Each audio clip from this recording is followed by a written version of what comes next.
nothing in energy is easy. It's all expensive to build. It's expensive, it's hard to get financed, and you do have ESG concerns. So to the extent developing countries might want coal, can they build it? Can they get it financed? There's, a million challenges. So you tend to see a lot of frenzied activity. And then we just go back to doing kind of what we can do. What can we actually get done? Welcome to Smarter Markets, a weekly podcast featuring the icons and entrepreneurs of technology, commodities and finance, ranting on the inadequacies of our systems and riffing on ideas for how to solve them. Together, we examine the questions: are we facing a crisis of information or a crisis of trust? And will building smarter markets be the antidote? Welcome back to Winter is Coming on Smarter Markets. I'm Dave Grilly, Chief Economist at Abex Technologies. Our guest today is Susan Sackmar, visiting professor at the University of Houston Law Center and author of the book Energy for the 21st Century: Opportunities and Challenges for LNG. We'll be visiting with Susan to discuss how the European energy crisis is transforming the LNG industry. Hello, Susan. Welcome back to Smarter Markets. Hi, thank you, David. It's great to be back. Oh, it's so great to have you back. Last time you were here, you were the host and I was the guest. And I was really looking forward to this because I have so many questions that I've been wanting to ask you.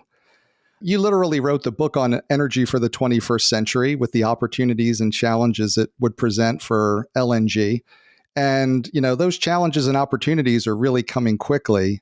Europe is pulling LNG in from all over the world as it tries to make it through this coming winter. And the U.S. is now the leading exporter of LNG globally. And that's a huge change from just a year or two ago. And I wanted to talk to you a bit about Gastech. You were there at Gastech last month in Milan. And for the benefit of our listeners, I should say that Gastech is, one of the biggest natural gas and LNG conferences of the year. I think something like 40,000 industry professionals attend, over 750 companies. And I was curious to ask you, what was the mood among the natural gas and LNG industry at Gastech? And are they perceiving the current situation as a temporary thing or more of a sea change for the industry? Well, you're quite right. Gastech it might be probably the largest gathering of global gas industry folks. And it's always a great event, sort of the highlight, one of the highlights of the gas year. And the last time we had all met was in Dubai about a year ago. And the Dubai event was the first event after COVID. So quite small, much smaller than usual. And I have to say, this Gastech was sort of back to the old Gastech days. It was a very large event, very large exhibition. The booths at Gastech, I think, were larger than I've seen in a long time. And I guess this is leading me to say, the mood was very good at Gastech. And I was a bit surprised because, of course, the headlines coming out of Europe can be quite dire. And so I wasn't sure what I was going to find in Milan, but I would say the mood at Gastech was very good. Now, of course, exporters have, had their banner year this year. So, of course, the exporters were very happy. But even the importers like Uniper had a very big booth with a lot of activity going on in the booth and seemed to be taking it all in stride, even though Uniper is sort of on the verge of being nationalized by the German government. So I would say the mood was good, and the industry was pretty upbeat and optimistic, with the exception, of course, of developing countries have been hit very hard by this, and we did hear from some of those representatives as well at Gastech. Yeah, I mean, I think that part is often lost, and I'm glad that you're bringing it to the forefront and you're beginning to hear more stories about that it's fantastic that LNG has been able to come to the rescue in Europe, but that LNG came from somewhere. And in many of the developing countries, it's come from what they would have taken, and we're starting to hear about the blackouts and gas and power shortages in Bangladesh and other places. So, I'm curious, with the industry discussion, was there a lot of talk about how are we going to increase the overall levels of LNG? Is there a mood to pick up the level of investment, or is the environment still not good for that? Well, it's interesting. I suppose it depends on who you speak to. So there are still projects in the wings, and I guess I'm more focused on US projects, one, because I'm in the US and those that tends to be my network, but also those are the projects I think folks are looking towards. Certainly Qatar is bringing on more supply and doesn't quite have the financing challenges that some of the US LNG projects do. So I think people, sure, if they have a project in the works, they still want to bring it online. The mood is good. There's a sense that, more supply is needed, but the price hasn't been good and the financing really hasn't been there. So, it's a bit hard to say. You hear a different story from banks. I didn't talk to a lot of bankers there. I did have one banker on one of my panels that I chaired, and they're still being very reluctant to finance more oil and gas. So I think we'll know more maybe in the next 6 months what gets financed, because of course a lot of deals have been made, but then the rubber meets the road when you talk to bankers, and we'll see what gets financed. So I think it's a bit unclear, but everybody of course optimistically wants their project to go forward, and there's a sense that more supply will be coming online, more from the US, but at the end of the day it really always turns on what can get financed. Yeah, I want to come back to some of those points with you because I think they are so critical. But, one thing I wanted to ask you first was I've heard that many of the discussions at Gas Tech involve the role of LNG and energy security as we try to make the energy transition. And I think there's been a big swing of the pendulum, from this focus on ESG, which has curtailed some of the dollars moving into the industry, and the focus on energy responsibility from a climate perspective, and the pendulum swinging back to energy security and affordability. And this should increase the demand for natural gas as a transition fuel over that medium term, and you think it would be encouraging. But do you think there's a risk that we overcorrect and end up, the pendulum swings too far and pushes more of the demand on a longer term basis into things like coal and oil that Europe's had to resort to in the short term? Well, I think, yes, I think there is that risk, especially from the developing countries. As you mentioned, many developing countries have faced power shortages, and those countries also tend to have indigenous coal. So some of the big potential buyers of natural gas, Pakistan, Vietnam, Bangladesh, Sri Lanka, other places around the developing world, China and India, the two biggest buyers, two potentially biggest buyers of natural gas, also have a lot of indigenous coal. And so I think one risk with the high prices we've seen in the natural gas markets and just sort of this wild kind of frenzy is, sure, they might be looking towards more coal, especially since they have perhaps indigenous coal they can still develop. Oh, that's fascinating to really have to think about it from the perspective of those developing countries. And is that where the coal ends up staying in the system longer term? And maybe we don't get that Asian LNG demand pull back that was such a feature of the market. Well, you've seen, and also not just coal, but nuclear. I mean, you're seeing a lot more focus on nuclear than we've seen in, decades, with Japan they're going to restart some of their reactors. So I think that'll be something that also grabs some more market share, possibly. Now, the interesting, what makes all forms of energy so interesting and dynamic is you have so many factors at play. So you tend to see people run towards something thinking that's going to be the easy solution, but nothing in energy is easy. It's all expensive to build. It's expensive, it's hard to get financed, and you do have ESG concerns. So to the extent developing countries might want coal, can they build it? Can they get it financed? There's a million challenges. So you tend to see a lot of frenzied activity. And then we just go back to doing kind of what we can do. What can we actually get done? Right. Yeah. And as you said, one of the things getting done is, turning back towards nuclear. And, in Germany, we've seen, plants that were slated to be shut down being kept open. And it's kind of fascinating that nuclear is being considered more of a green fuel. Its perception has changed. And one thing I found really interesting to watch recently is, I don't think the LNG industry has gotten the recognition it deserves from policymakers and the general public for basically acting as an energy lifeline this year to Europe, particularly following the Russian invasion of Ukraine. And I was wondering if you think that perception's still out there, that the LNG industry isn't being seen for doing the important work it's been doing.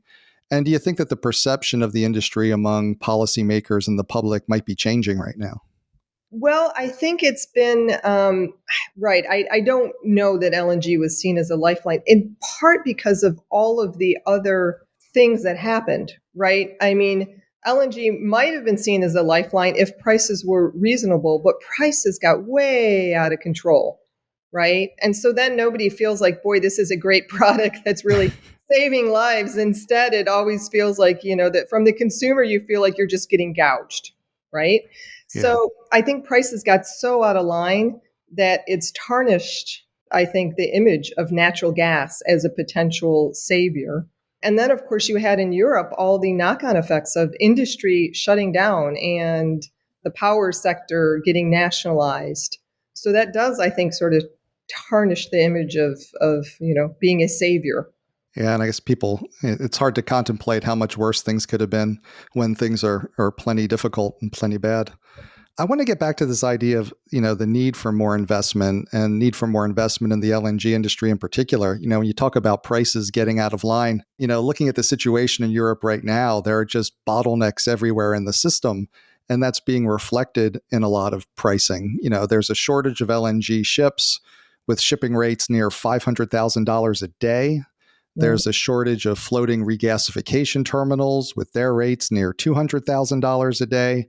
And that inability to get LNG off the ships and into the European pipelines has LNG offshore on a ship in Northwest Europe trading something like $29 in MMBTU below the price of natural gas onshore in the pipeline at the Dutch TTF.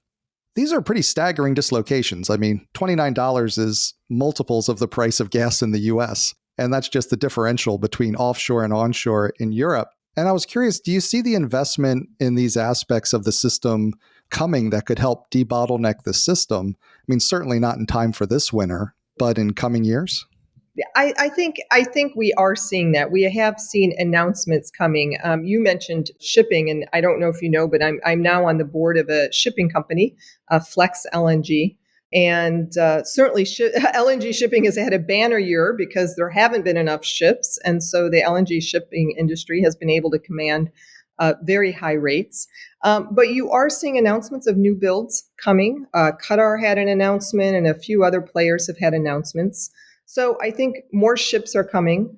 I think more LNG supply is coming, certainly from the U.S. Cheniere is moving forward with Corpus Christi, and other projects. Venture Global is moving forward, and other projects are moving forward. So I think there will be more supply coming, but all of it takes time. It takes years to build a new ship. It takes years to build a new plant. It takes years to build pipelines.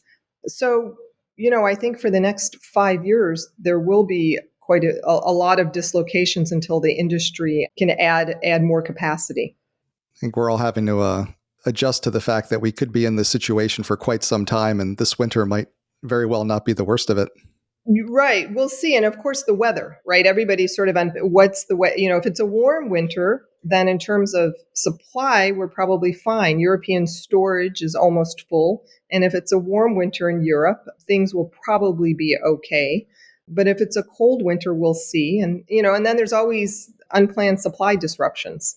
So, and we've had a number of those. And so let's see what happens with those. And of course, the global economy now is the big wild card. So we'll see what happens with that as well. Yeah, I want to ask you a bit about the maybe a little further upstream on the supply side, because like I noted earlier that the U.S. is now the largest LNG exporter, and from your seat in the U.S., how do you see U.S. natural gas production responding, and how do you think it'll respond in coming years? Is there room for a lot more U.S. gas to come on stream, or is this higher LNG exports probably going to be mean higher prices in the U.S.? Well, I think so. The supply response, we've had these elevated prices, and I think the supply response hasn't been as robust as it has been in the past. But a number of well-publicized reasons for that. But in very simple terms, the industry, I think, has been enjoying high prices and returning free cash flow to investors. And investors have demanded that. Banks have demanded that. In other words, it seems to me investors and banks are getting paid back for that shale boom that we had, which was a boom in natural gas, but it wasn't always such a great investment. So people are sort of demanding a bit of payback. And, we've had this sort of, 8, 9 months of payback period. So will we start to see more supply coming online? I think probably. I just saw, though, today, and I didn't get a chance to dig into it, but the EIA publishes data on DUCs, drilled but uncompleted wells. And I think I just saw today come across my news feed that the number of DUCs has gone down, meaning, the U.S. has already drilled a whole lot of wells and they were never completed. And so those are the first ones you bring online. And I think that number is going down, meaning we're bringing some of those DUCs online now. So that means more supply will be coming. And so we probably have to work through that inventory first before there's a whole lot of interest in drilling new wells. Because, of course, most of the production in the U.S. is shale gas. Shale gas is very expensive. Those are very, very expensive wells to drill and to complete. The completion process is very expensive. The fracking process is very expensive. But I think over time we'll see more supply come on. Yeah, and you've talked a bit about the financing end being a difficulty in increasing supply. Investors demanding higher returns and more cash flow, banks demanding more investment. But I was hoping to dig in, a little deeper on that with you. And that, what do you see as like the biggest obstacles to the investment we need to expand both natural gas production and to debottleneck the LNG market? Well, I think there's mixed policy signals. Certainly, the policy signal now with the Biden administration, you can see where the money is going, right? There's lots of money going to solar, carbon capture, hydrogen, sort of green technology. I think the infrastructure bill that was passed recently has tons of funding for that. And so that tends to drive investment. And so you're seeing not a whole lot of love, I guess, giving to the LNG industry. But, that said, sometimes the industry cries a lot. But if it's a good project, I think there's probably money out there. If it's a good project that'll make banks money, then I think banks will finance it. And so that's where everything has to line up. And, in that regard, you have a little bit of reluctance, I think, or quite a bit of reluctance on the part of banks is, how long is this project going to be around, right? Do we envision this project can survive, 30 years? And that's where I think we have a lot of policy bottlenecks, where there's a sense of no oil and gas, it'll be a stranded asset. No oil and gas or fossil fuel project is going to be around in 30 years. So then it's a stranded asset. And so banks are, the banker that was on my panel said, one of the criteria they're looking at is, can this project serve some future role? So the infrastructure that we're building now, if it's a fossil fuel project, can that infrastructure be used for hydrogen, for example? So that to me, though, is a big hurdle. That's a big complicating factor. That's a big complicating factor, right? My view, I think I've expressed it to you, is, on hydrogen's always 20 years away, right? And so in 20 years, hydrogen will still be 20 years away. I mean, I could be wrong, but that then to me is like another level of complication that, if banks are really demanding that adds just another level of complication. Yeah, and you've brought up the point a number of times about the bank financing, and I think that can be a misperception amongst a lot of people, that they think like all these projects are being done by these large multinational corporations that have access to equity markets, et cetera.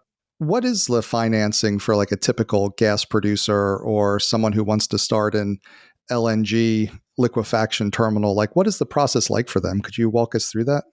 Well, I'm not a project finance expert, so I don't know that I'm the best person to walk through that. But I guess I will say, sort of in broad strokes, certainly, historically, the LNG industry were the big players, the IOCs, the international oil companies, the national oil companies, and I always like to use the example of Qatar. Qatar really helped build out the modern LNG industry, Qatar and Japan. Well, Qatar Gas, Qatar Petroleum had large IOCs as partners, Exxon, Total, Shell. So, projects, entities that could finance on balance sheet, they don't always, obviously, but they have access to financing. So that was the traditional LNG industry, and that model worked very well for decades. Sort of the more modern version is sort of the Cheniere model, building it from scratch, not a big balance sheet. So they do have to go to a lot of banks to finance these projects. And these projects, most people listening, but maybe not all, don't realize how expensive these projects are. $10 billion, right? Billions of dollars. So it needs a lot of banks and a lot of financing. And it's just a hurdle for a company that doesn't have a big balance sheet. It's sort of almost as simple as that, right? If you don't have a big balance sheet, it's tough to finance. And financing today is gotten harder with interest rates going up. So financing is going up by the hour, it feels like, financing costs. So I think that's just a challenge. I think we'll get a breaking point at some point. We're going to get some shock to the market that'll somehow resolve this, is my sense, one way or the other. Yeah, because right now, I mean, the prices are going up, which is encouraging for investment. But as you said, interest rates are going up. Financing is difficult, in part because of some of the ESG type requirements around investing in some of these industries, and the policy situation isn't supportive either. I think that's what people often miss is if a policymaker says, yeah, we'd love to have, more LNG for the next 3 years or 4 years. Like that's not much in the span of the life of one of these projects. And you need 10, 15, 20 years or more to recoup that investment at a reasonable return. Exactly. 20, 30 years. And I think that's the real challenge for anything, not just LNG, natural gas, coal, anything is I'm not hearing a lot from policymakers on how they want to solve this energy crisis. I'm almost hearing the fact that I'm not hearing anything is it's like they want it to go away without actually bringing on more supply or enough supply. So the only way that happens is a massive global recession. Which nobody wants that. Well, but here's the potential outcome. Nobody wants that, except it does make things cheaper to construct. So sort of during the, you saw it for sure in the housing. You didn't want to really be building a house during COVID with shortages and labor supply issues and just costs that were astronomical. So one thing a recession does do is it tends to drive down costs. And, does that make a project more buildable? Maybe. If, to the extent, there's a company with a balance sheet or financing that can sort of withstand the other shocks that happen. Yeah. And I wanted to dig into some of these policy responses that we're seeing with you. There's been a lot of policy proposals coming out of Europe in response to the energy shortage. Including things like a proposal to create a new benchmark for European natural gas, now that the current benchmark, as we said, Dutch TTF, is trading $29 above LNG on vessels offshore. That doesn't make a lot of economic sense, as it's cheaper because you can't get it through the bottlenecks to get it onshore and to the consumer. But it may make political sense, as policymakers need to be seen to be doing something in response to the higher prices. You're a lawyer and a law professor, and I was just curious, when you look at the energy policy in Europe, where do you see things going there? And do you see anything that's, potentially a move in the right direction right now? Well, I think, as you said, European policy leaders are sort of throwing out something every day. And I think some of it is just to appear to be doing something, right? And, maybe taking a new look at how the European energy market is structured and how the LNG benchmarks are functioning. But at the end of the day, it's pretty hard to get anything through Europe, right? You need this consensus of 27 EU member countries, all of which have different interests. And so things tend to get quite bogged down. So it's not clear to me where everything is going to end up, really, in Europe and what they're going to be able to solve.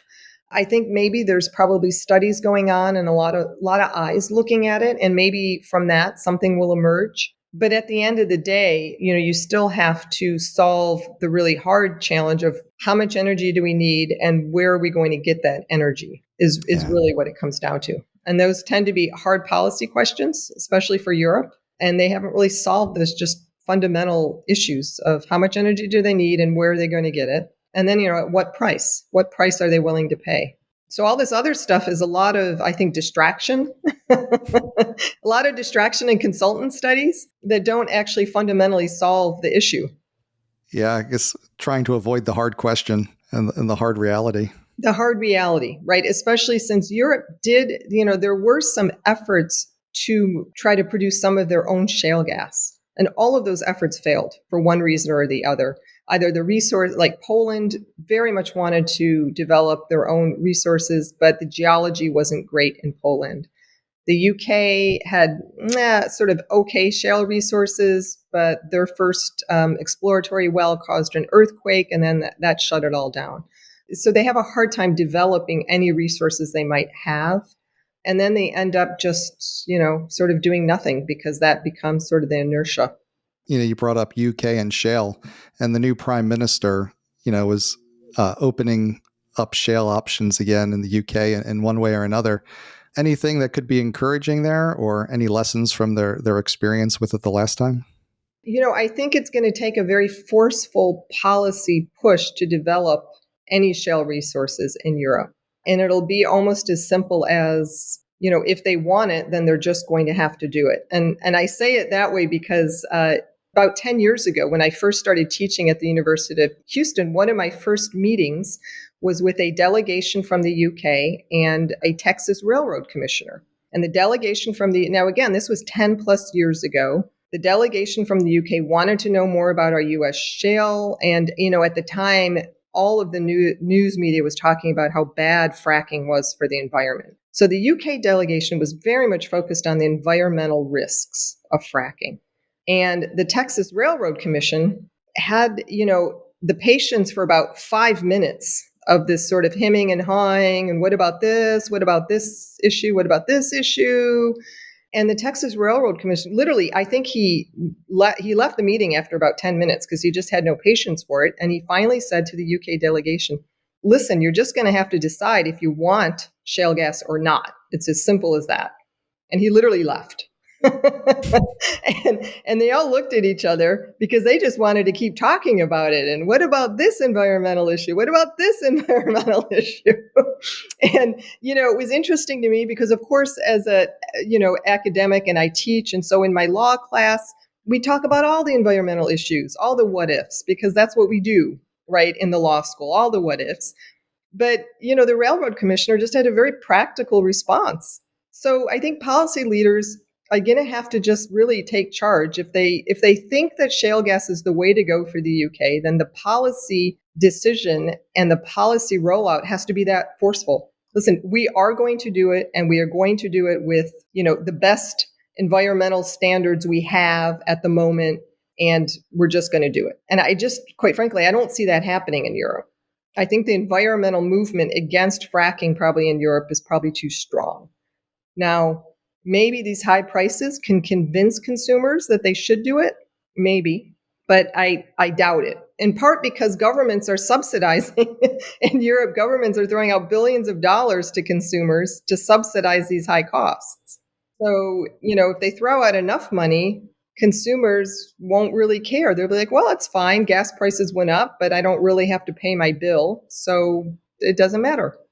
Yeah, once more, avoiding the hard reality and the hard choices of there's no easy answer, right? Everything's going to have a trade-off.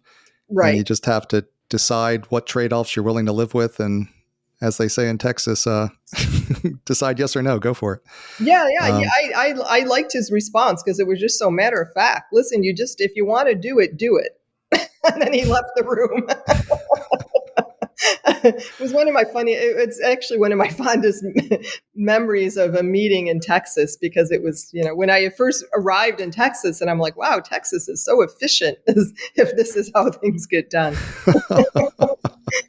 So I wanted to, I was hoping you could help me wrap this up, in that I think you'd agree that this moment in Europe is a transformative one for natural gas and the LNG industry. And we've talked about a lot of different pieces of that. But can you help put it all together for us? How do you see this energy in the 21st century following this winter? If you kind of look ahead over the next 4 or 5 years, decade, do you see the European energy crisis transforming the nat gas and LNG industry? And if so, how? Well, I have mixed views. I'm not sure. I'm not sure if we'll look back at this moment and say, aha, this was the moment when X happened. Because I guess I haven't quite figured out what X is. Other than, is this the moment where we saw more interest in US projects? I get yes, because a number of projects have sort of been announced as a result of this crisis. And a while ago, I think back in June, the Petroleum Economist had a little chart, how many projects have made announcements, made signed deals since the Russian invasion. And there are a number of deals that have been announced. I think the next thing to look for to determine whether or not this is really transformative or not is what deals actually move forward, because not all of these deals are final deals. Not, most of them are subject to financing. So I think that's what I'm looking for next. We'll know if this is a real moment in time that spurred the next sort of round of development, at least in the US, when we see financing and when we see more FIDs. And we're not quite there yet. And so I guess I'm waiting to see if we get there or if something else disrupts this moment in time. What's on your short list for potential disruptors? Well, the global economy. So, as we're speaking today, we had another, 500 point down in the Dow with sort of global recession front and center on everyone's mind. So, and certainly Europe is further along the recession track than the US. By most accounts, Europe is in recession. So how does that impact demand going forward? How does that impact investment in anything, right? Natural gas, but in anything going forward? And do we need to have that moment before we get to the next moment? And one of the things I'd like to go back and do is, my sense is, a lot of energy projects, I think, have been constructed during recessions and during downtimes, because if you have the balance sheet to do it, that's when you want to build something, right? When labor is cheap, when everybody is struggling, when you can get better prices, when there's not such a shortage of materials and equipment and labor, and engineering companies are desperate for any business, so they give you a good bid. And so maybe we'll get to that moment, and then those will be the projects that really move forward. Yeah, when we used to talk with corporates about hedging programs, one of the big advantages was that if you had a proper risk management program, you would have the cash flow during down periods to take advantage of things that your competitors couldn't, because you could get those low prices, and, competitors that were struggling could be interesting acquisitions to grow your business. Yes, and we're probably going to see maybe another wave of M&A. And are we going to, in the US, are we going to see nat gas producers partner, like really truly partner with exporters? We're seeing inklings of it, and so maybe we're going to see that too. So they'll merge and create a bigger entity with a bigger balance sheet that can, come out stronger in the next wave. So we'll see. So I wanted to bring it back to, your book, because I love like energy in the 21st century. If you think back to when you were writing it, if you had known what was unfolding, or how do you think about what's unfolded when you put yourself back into the mindset of where you were when you wrote it? So, I started writing my book in about 2010, maybe before, maybe a little before. And originally I had contracted with the publisher to write a book on international trade. But, when I said, I don't really want to write that book. I went back to the publisher and I said, oil was $148 a barrel at the time. So this is going back to the global financial crisis of 2006, 7, 8, when oil hit $148 a barrel. And people were like, oh my gosh, this is crazy. And there was the housing boom and this sort of rip-roaring economy that would soon bust. And so I got interested in energy and LNG. And I said, I'm hearing a lot about natural gas and I'm hearing a lot about fracking. And the US was supposed to be an LNG importer. And some of the first events I went to, people were like, is LNG ever coming to the US? That was sort of the topic of the session. Will LNG ever come to the US? And of course, it never really did. And so that initial sort of interest in LNG and the journey of the U.S. being an importer to an exporter has been sort of a remarkable turnaround. And I guess I'm lucky that I got to see it from a very early stage, including the whole shale gas sort of drama around shale gas and fracking, because that's a really important piece. And when I teach, we spend half the class sessions talking about shale gas and fracking, because you have to understand that piece, because that really gave rise to the opportunity for the U.S. to be an exporter. And when I was writing the book, it just wasn't quite clear how big it was going to be. And of course, by the time I finished the book, it was sort of like, yes, this is going to be a big opportunity. And I do need to write another book on sort of the U.S. as the biggest LNG exporter, because when I finished the first book, it was clear the U.S. was going to be an exporter. It wasn't quite clear how big an exporter we would be, in part because you never quite know what other countries are going to do. And it turns out, really, one of I think the genesis for the crisis in Europe is, the meeting we had with the UK regulators. There was a lot of high hope that other countries around the world would develop their shale gas resources. And really, no other country did, certainly not in Europe. And so had that played out differently, Europe might not be in the position it's in now. And so, that dynamic wasn't really obvious when I finished my book in 2010, 11, 12, and it's pretty clear now, right, that was a stumbling block. So we might have had it. The IEA has the golden age of gas, right? Was a report that the IEA published in 2000. Are we going to have a golden age of gas?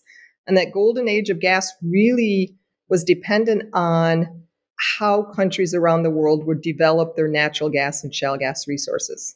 And it turns out not many did. The U.S. did, and not many did. So it'd be interesting to sort of go back and look at that history and write an updated book on how it all played out. Of course, though, you have to then look forward. How is it going to play out for the next 10 years? There's always another book. There's always another book, right? But as you can see, I've been a little bit reluctant to write another book. It's a pretty big undertaking. I don't know if I have the energy, no pun intended. I don't know if I have the energy for another book. Well, I'll look forward to reading it if you do. All right. Thank you. Thanks so much. Well, thank you, David. It was a great discussion. Thanks for having me on the show. Thanks again to Susan Sackmar, visiting professor at the University of Houston Law Center and author of Energy for the 21st Century, Opportunities and Challenges for LNG. We hope you enjoyed the episode.